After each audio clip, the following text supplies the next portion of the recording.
everyone, my name is Miss Carla and I work here at the Palos Heights Public Library as a Youth and Teen Services librarian.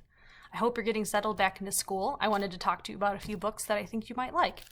If you like these books or if you just need help finding a recommendation, please come visit us. We'd be happy to help you find your next read for school or for fun. We also have crafts available and they change every 2 weeks so you can take them home. And we can help you find anything you might need for school, especially as you're getting back into the swing of things. So I'm going to talk to you about 2 books today. The first one is called Small Spaces by Katherine Arden. This is a creepy book, and I will tell you, it is creepy. So if you're not a fear fan, don't worry, I have another suggestion after this. This is good for people who like scary things, people who are, have you ever read R.L. Stine? He wrote the Goosebumps series, then you will like Small Spaces. So, Small Spaces is about a girl named Ollie. She's an 11-year-old girl, and she's been through a lot. She lost her mom, unfortunately. Her mom passed away. She withdrew from all her extracurricular activities, and she kind of turns to books. Books are her life, and they kind of help comfort her in this time of losing a parent. So, she ends up finding a weeping woman. It's very weird. She's weeping over the river. And when Ollie asks her what's wrong, she throws a book into the river and says nothing. So Ollie decides to take the book home and read it. It's actually a diary about events that happened in the past, some spooky events on a farm hundreds of years ago. It was about a girl and 2 boys who made a deal with someone called the Smiling Man.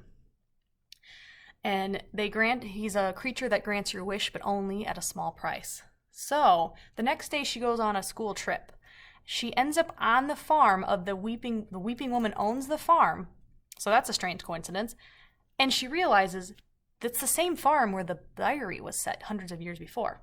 So kind of creepy. And she finds the graves of the people she was reading about. And on the way home, the school bus breaks down. And the teacher ends up leaving the students alone on the bus. And the bus driver gives Ollie a creepy warning.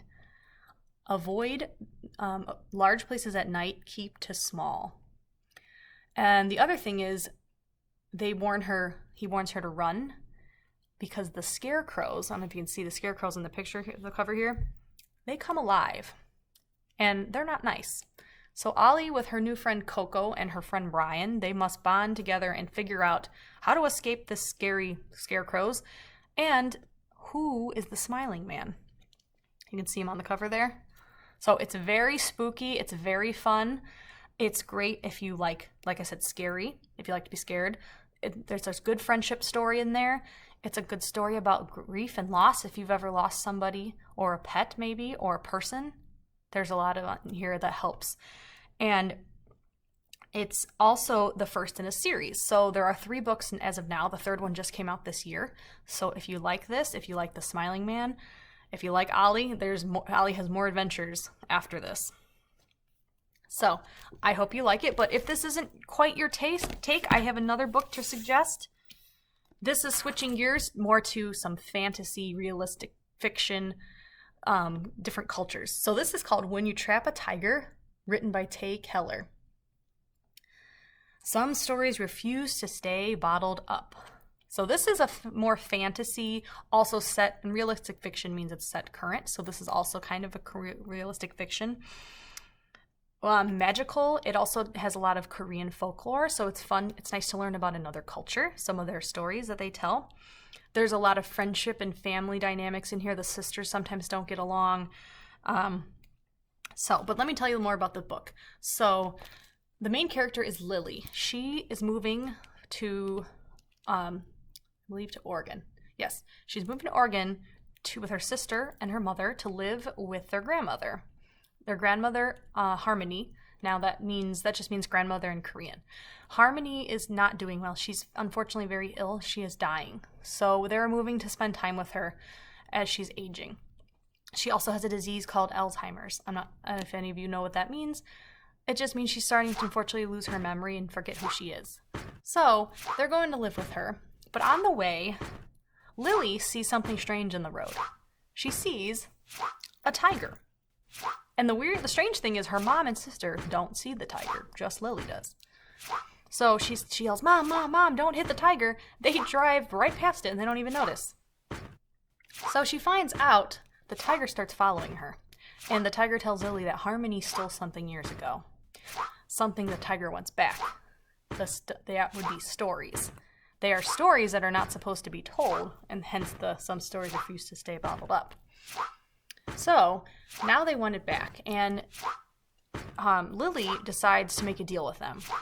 She will return the stories in exchange for her grandmother to get better.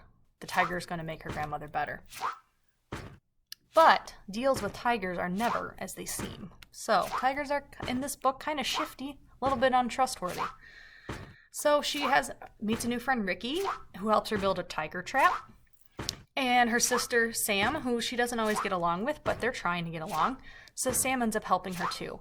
So this is a great book, like I said, if you like fantasy, magical, kind of, whimsical things, but also it does deal with real issues, such as a grandparent who's ill, sisters fighting, moving away from everything you've known. So it deals with a lot of things that you might be able to relate to, but it's also a fun escape. And like I said, it's fun to learn about some Korean folklore. So if this is too scary for you, then I highly suggest picking up When to Trap the Tiger. I want to thank you for joining me today. Like I said before, if you like any of these suggestions, if you need more suggestions, please come visit us. We'd always be happy to help you find more books. Personally, I read a lot of middle grade books, and I know other coworkers do as well. So I hope to see you soon at the library. Next month, there will be another librarian giving you some great suggestions. Take care. Bye.